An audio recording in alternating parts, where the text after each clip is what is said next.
the Hall of Justice, mutated by cosmic waste. What's going on, everybody?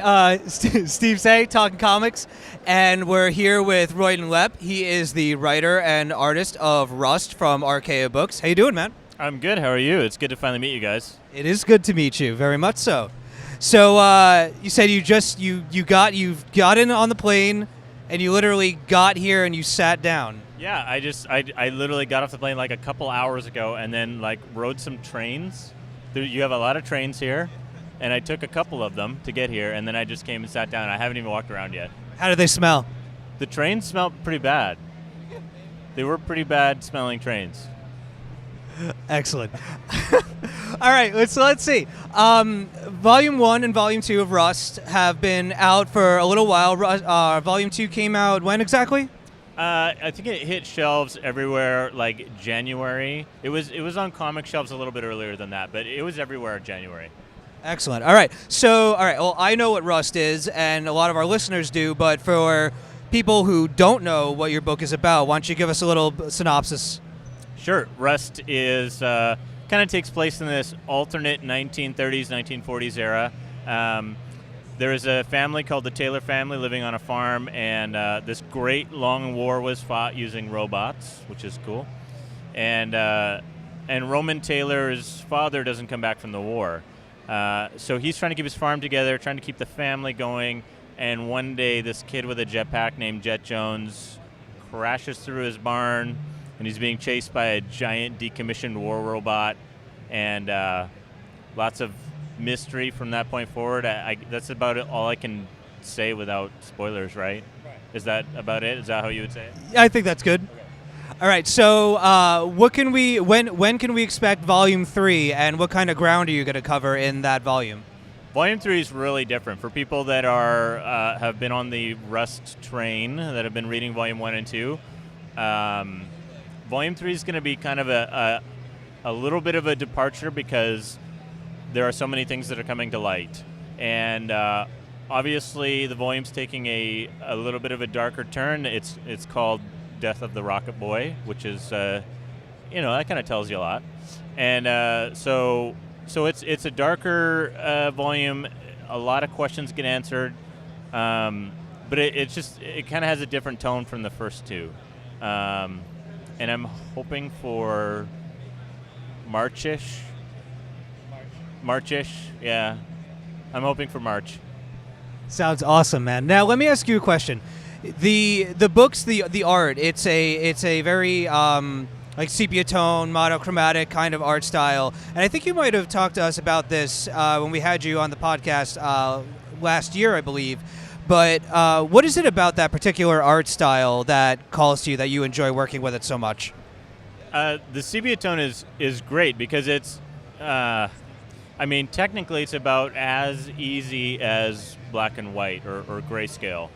But as soon as you add that layer of sepia to it, it gives this feeling of nostalgia, like you're looking back on a history that nobody knew about, instead of, we were too cheap to print color.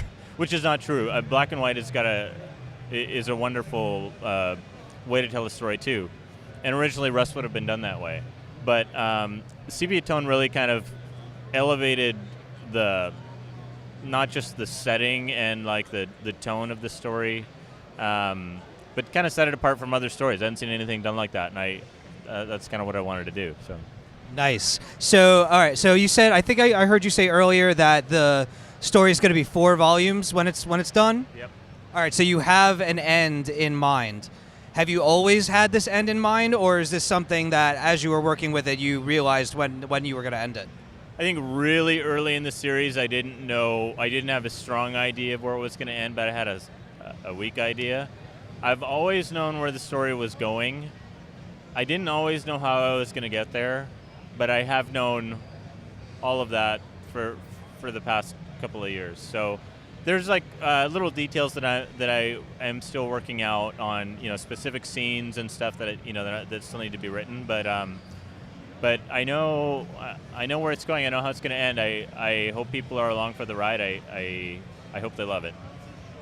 I'm sure that they will. So let me ask you this: who's been your favorite character to write? Who are you like the most attached to in the story? I love Ava. I have a soft spot for. Yes, she's my favorite character as well. Yeah. And I haven't got to tell a lot of story with her. I get to tell a little bit more in Volume 3. She's not a really important character, but she's important to me, to the mood and the tone. I'm getting kicked out. We are. Yeah. But no, I love writing for Ava. I love all the characters because I get a break from doing one and I get to move to the other. But Ava's been really fun lately. Yeah, that moment when Roman's talking with her about riding the bike, and he says something about shutting his eyes, and she asks basically, "Well, what is that like? I wouldn't know." Like it stabbed me real hard. Yeah, that was a fun scene. Yeah. Yeah, definitely. So, what are you looking forward to here at the con? Are you here for anything in particular besides promoting the book? No, this is my first time at this con, so I'm looking forward to walking around, seeing people. A big deal to me is, seeing guys like you, people that I haven't been able to connect with, on the East Coast. So it's really fun to meet kind of old friends that I haven't met before in a way. But I also hear a lot of really great things about Artist Alley, how it's kind of its own space here, and I'm going to go walk around. I'm going to spend a lot of time over there. Yeah, Artist Alley really is its own beast. All right, so we can wrap it up with this, but let's see. So once Rust is done, do you have anything else on the horizon that you're thinking of doing? I got other stuff on the burner. I got to make Rust the priority. I got to make sure that it gets done, and I love telling the story. And I may tell more stories in the Rust universe later. But I'm keeping a lot of stuff in my back pocket and looking forward to the day when I can stretch my legs and do something else. But it's probably a ways away. Excellent. All right, I think we have time for one more. Could you give us an update on the film? I know this is dangerous territory. For you and me specifically. Yes. So I'm going to leave this in your court. Can you tell us anything about the movie? And if you can, what is the latest? Where are we at with that? Because I desperately want to see that. I can always talk about what's public information, which is most recently we announced the attachment of Carlos Saldana, who's a great director who's got a first look deal with Fox, and he's going to be. He's known for animated stuff like the Rio and Ice Age, but this is going to be his first live-action film. So I'm really excited to see his take on the universe.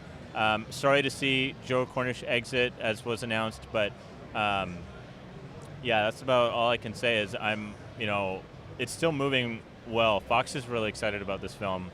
We're all excited about it here at Archaea. It is not. It's not hanging in the clouds somewhere. There's a lot of people pushing hard to make this movie, and that's cool. Yeah, man. It sounds like there's a lot of good people in charge of it. Yeah. So, all right. So I guess that'll do it. Steve Say for TalkingComicBooks.com, Royden Lepp, writer and artist of Rust. Pick it up, check it out, and we'll be bringing you guys more stuff from the con. Take care. Thanks, guys. Talk, talk,